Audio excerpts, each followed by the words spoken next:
1971 में,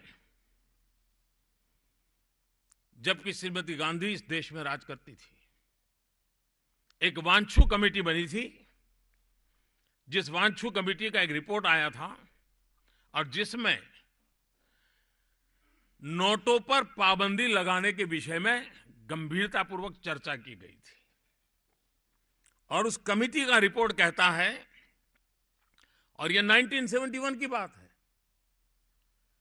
we are fully aware of the not too successful results of the demonetization in 1946.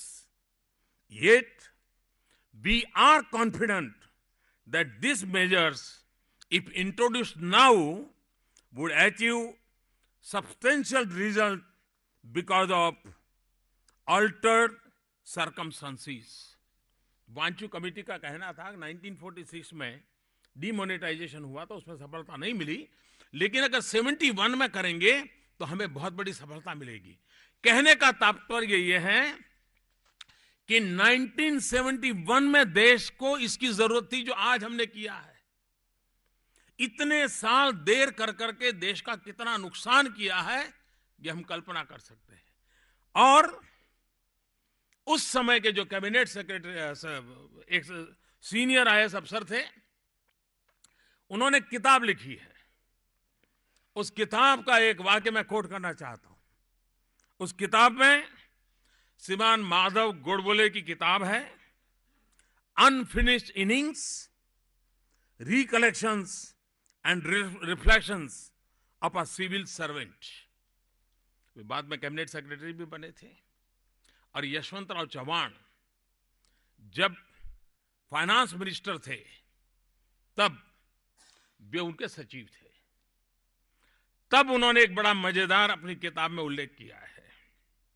When Y.B. Chavan told her means Srimati Gandhi, when Y.B. Chavan told her about the proposal for demonetization and his view that it should be accepted and implemented forthwith, उन्होंने आगे वर्णन किया है, इंदिरा जी ने चव्हाण के सामने देखा, कुछ पल देखा, और फिर इंदिरा जी ने कहा, she asked Chavan only one question, Chavan ji, are no more elections to be fought by the Congress party? Indira ji ने वाई बी चव्हाण को पूछा कि क्या भाई, क्या कांग्रेस को आगे चुनाव लड़ना है कि नहीं लड़ना है? Chavan got the message and the recommendation was slaves. बताइए साहब, दल बड़ा कि देश बड़ा?